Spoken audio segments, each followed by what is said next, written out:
I'm on a quest to beat and rate every single PlayStation 2 RPG, TRPG, action RPG, and everything in between. That's over 160 titles.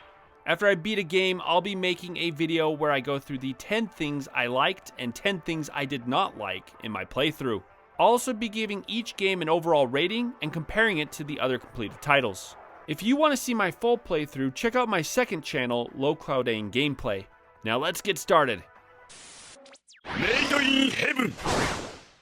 Hey everyone, just a reminder that you can see my individual ratings for each game in the PS2 Challenge, as well as my entire list of games I plan on beating in the link below.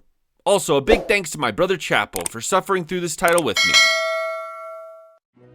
I don't have much experience with roguelikes, but to my understanding they are games that test the player's endurance and create tension via an extreme punishment reward system. I imagine it's something along the lines of the Dark Souls titles as far as asking constantly the question, do I go on or turn back? Now, I may not be an expert on the topic, but I wager that Nightmare of Druaga is not considered a good roguelike. I'd also say that it's not a good RPG as well, but it's not what you think. It didn't fail here because it was overly grindy or lacked decent mechanics. No, I think the reasons are much deeper than that. So let's get into this. If you'd like to skip the details and just see my summary, or should I say Yuffie's summary, skip ahead to the time on the screen. For everyone else, here are 10 things I liked and 10 things I did not like about Nightmare of Druaga. Dislike 10. Why the traps? So the structure of Druaga is pretty simple. You need to go from floor to floor and progress by finding a key to open the door to the next stage. There is absolutely no variation on this whatsoever. No unique floors, no alternative ways of progressing. Find key, open door. Where you are supposed to find variation is in the enemies and layouts of the levels. One of these variations that just didn't make sense was the placement of traps. There are dozens of spike and fire traps throughout. They're entirely visible and never block your way. You can go the entire game without even interacting with a trap. So why are they here? There's even skills you can obtain that let you destroy traps, but why? They never block or impede your progress, nor do they add any strategic element to the gameplay. And to me at least, this is a big miss. If enemies could be caught by traps, then perhaps you could use them to your advantage by baiting enemies into being hit. But no, the enemies aren't affected, only you. What a dumb mechanic. Like 10, buying potions. As I've stated in other reviews, when playing a bad game, you really start to appreciate anything that helps you speed up the process. Potions end up being your stamina meter in a sense, because healing determines how far into each dungeon you can progress before you have to turn back. Druaga threw in an alchemy system where one could craft their own potions, but the UI is terrible and it takes way too long. Luckily, potions can be bought with gold from a vendor. Seeing as loot is absolute garbage, collecting equipment mainly becomes a means for obtaining more gold, which got us more potions, which got us through the game faster. Dislike 9. Boss variety. The first boss you face surprised me. It actually used the game mechanics in a clever way. You see, you fight this blob, and when attacked it splits into 2, then 4, then 8, and so on. Your job is to defeat every piece of it before it takes you out. It was pretty fun, all things considered. As we progressed through floors, I was mildly interested to see if the game threw another unique encounter at us. Then we reached this dragon. There wasn't really a strategy. You just have to outdamage it, that's all. So that was, disappointing. Until we reached the next boss, which was also a dragon. And the next. And the next. I think there were maybe like 7 boss fights and 4 of them are dragons. Dragons which do nothing different from their counterparts. The worst part is that the final boss is pretty much just a variation on this, so that makes 5 bosses that are pretty much the same. I feel like this was such a missed opportunity. Mini bosses and dungeon bosses could have been a highlight and really broken up the monotony of grinding floors, but the game didn't just lack mini bosses. The few bosses it did have came with lazy mechanics. They should have created fights around some of the floor mechanics, like maybe laying traps or using warp pads, I don't know. There are just too many misses here. Like 9. The plot twist. I'm not going to throw up a spoiler warning here. Most of you watching this already played the game, and those who haven't probably won't once you finish this review. The story of Nightmare of Druaga is sparse.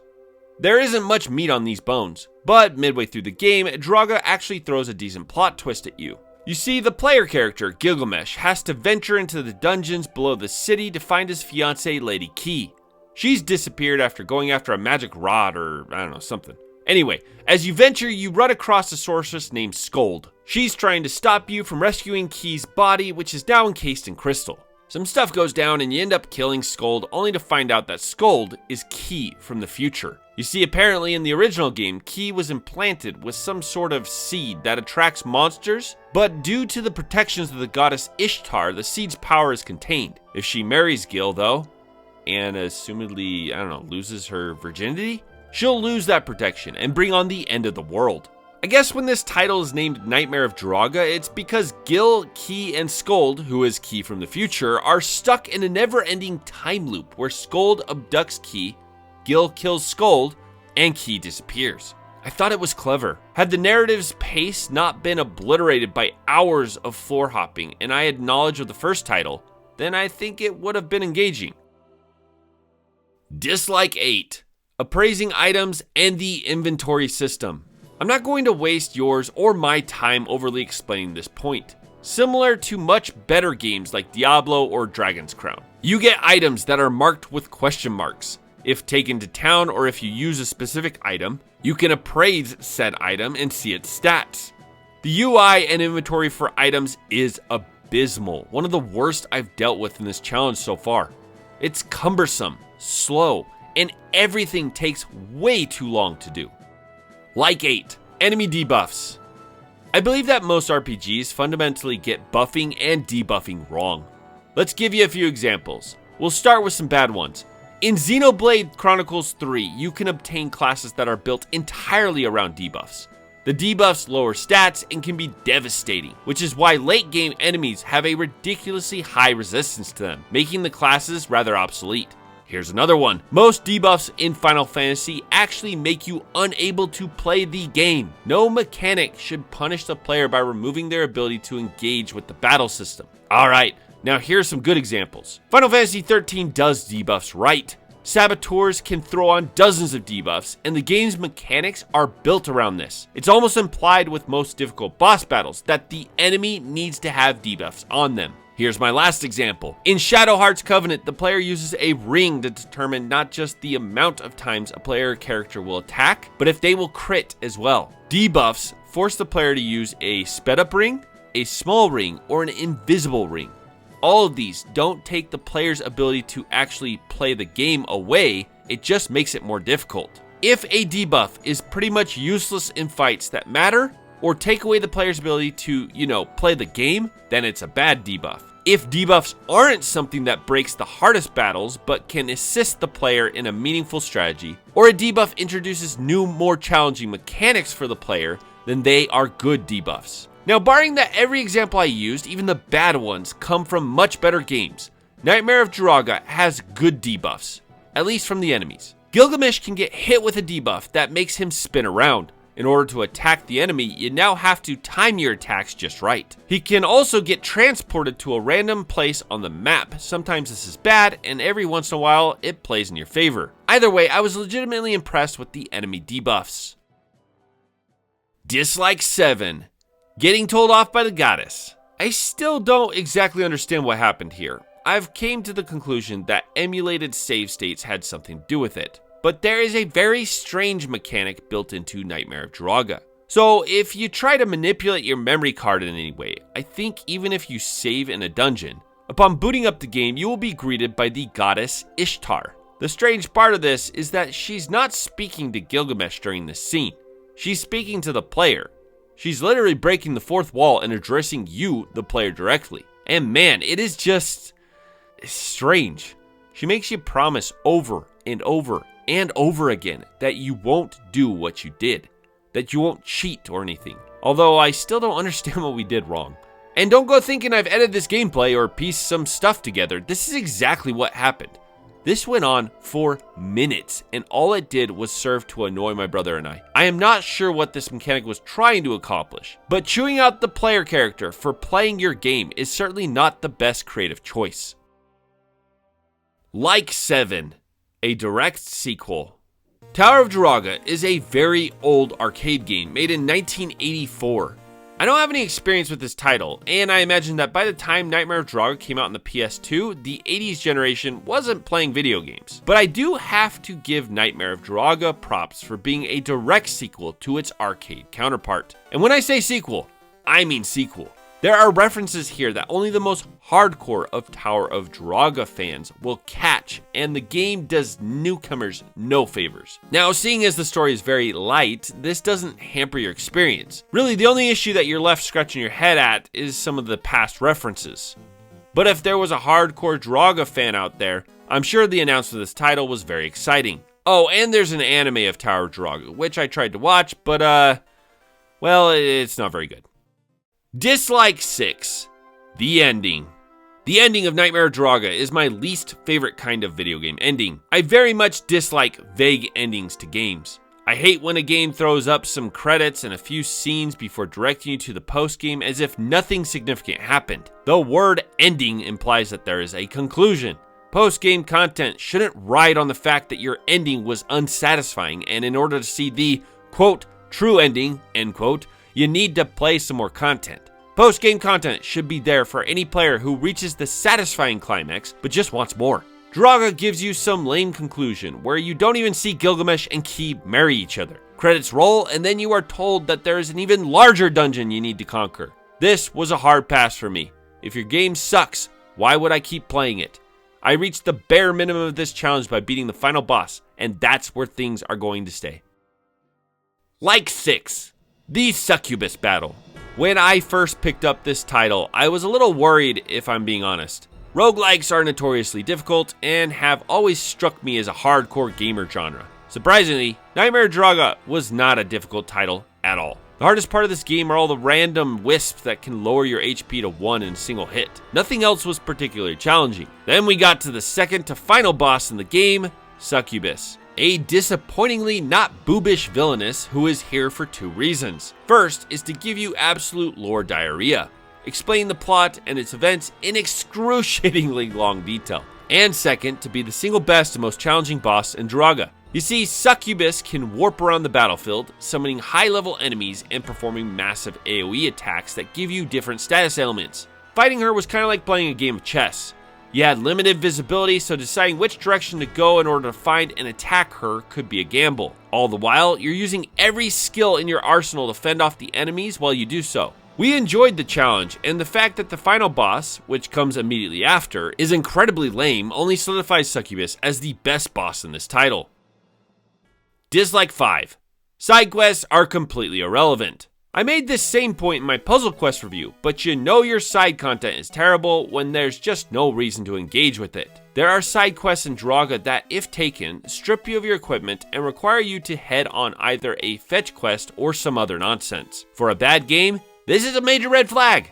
Not only did we take a hard pass on this, it became obvious as we continued our playthrough that no reward would be worth a side quest anyway, because the loot is terrible. But we'll address that later on. Like 5. Elemental stats on weapons and armor. One area of Druaga that one could sink time into and get some, well, let's just call them decent rewards, is fusing weapons and armor. Using gold, a lot of gold, you can fuse your weaker weapons into a stronger one. This results in a few things. First, your weapon level increases along with its stats. Second, you gain the AP skills from the previous weapons, and third, and in my opinion the best part, is that your weapons and armor gain elemental attributes. Now Druaga took this a different route, which I appreciated.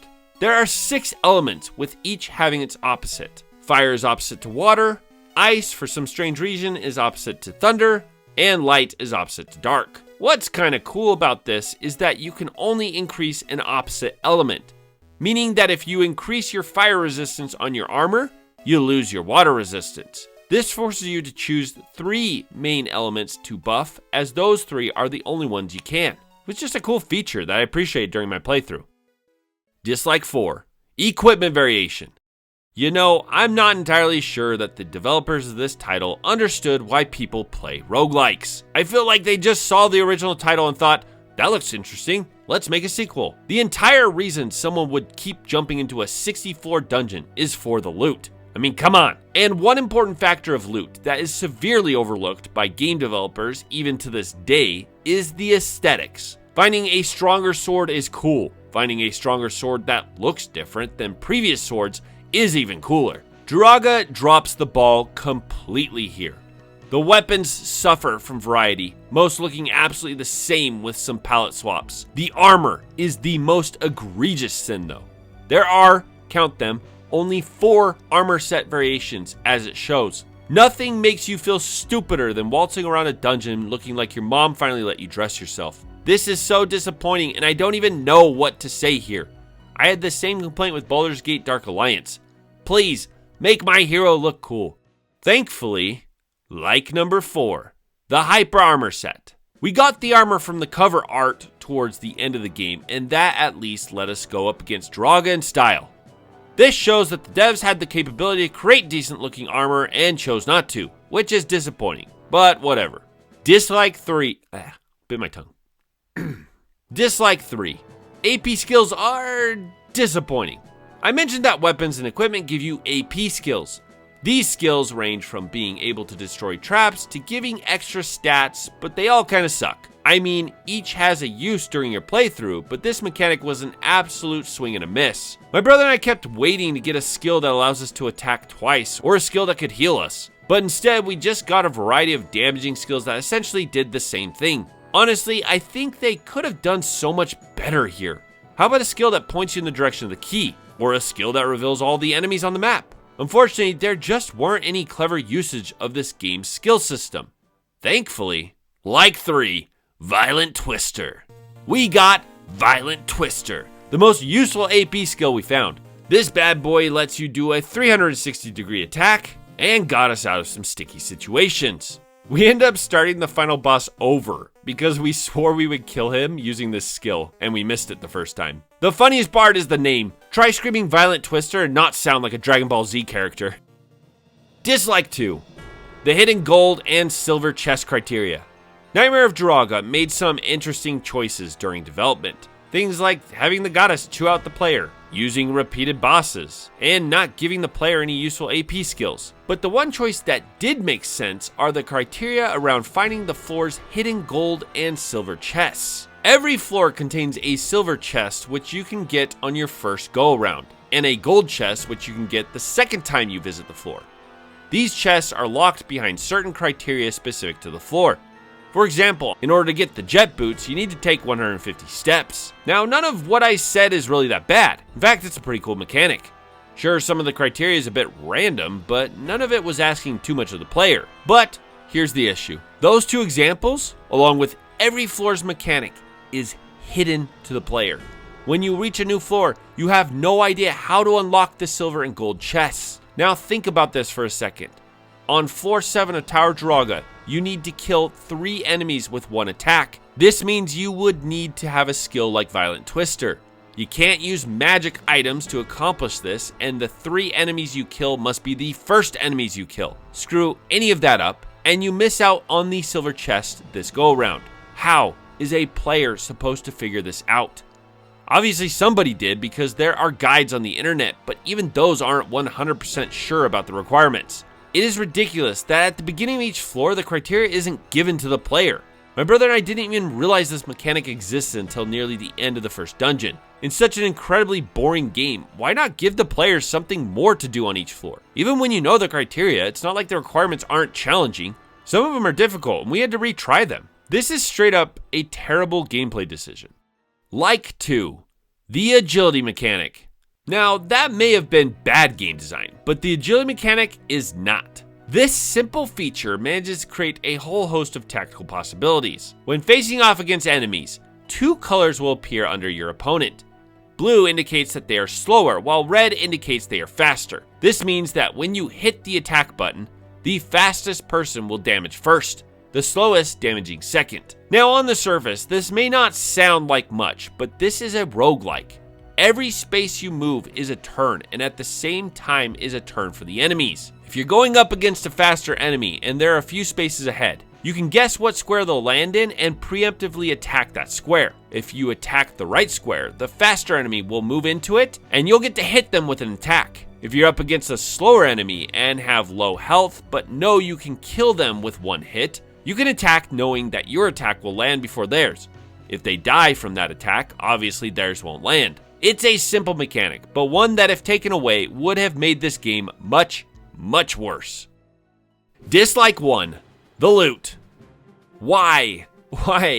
Why would you create a game like this and not fill it with more armor and weapon variety? Why wouldn't you create weapons worth having? Armor that isn't just a palette swap of the same 3 sets? Why wouldn't you make accessories that actually do anything or give the player solid AP skills that make sense to use? If I'm playing a roguelike, a dungeon crawler, or even a standard RPG, finding a new weapon or accessory should be that small hit of dopamine that compels me forward. Borderlands 2 did a great job at this.